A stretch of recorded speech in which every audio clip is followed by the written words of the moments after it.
পুলিশের আগমনের ঘটনা জানান এবং বলেন পুলিশের কিছু জিজ্ঞাসা করে তোমরা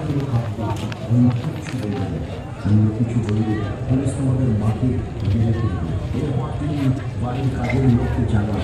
তার মাথায় বাক্স দিয়ে সশস্ত্র সৈনিকের মতো পাহারা দিয়ে প্রতিবেশী সুরধীন মোল্লানির বাড়িতে তার লুকিয়ে রাখার নির্দেশ দিলেন।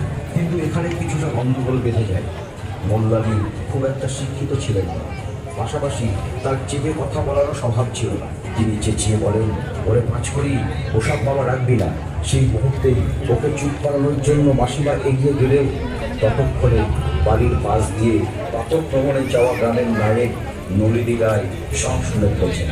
এদিকে পুলিশ ধৈর্য হারিয়ে দরজায় ধাক্কা দিতে শুরু করেছে। তিনি কোনো কিছু না জানার ভান করে ঘুম থেকে ওঠার মতো ভাব করে জিজ্ঞাসা করেন কে। সঙ্গে সঙ্গে তারা পুলিশ পরিচয় দিয়ে বলেন তার বাড়ি সার্চ করা হবে। তবে পুলিশের সেই হুঙ্কারে কোনো রকম ভীত না হয়ে তিনি পাল্টা জানান এখনো সকাল হয়নি, পুরুষ অভিভাবকহীন এই বাড়ির লোকজন জেগে ওঠা না পর্যন্ত বাড়ি খোলা হবে না, অপেক্ষা করতে হবে।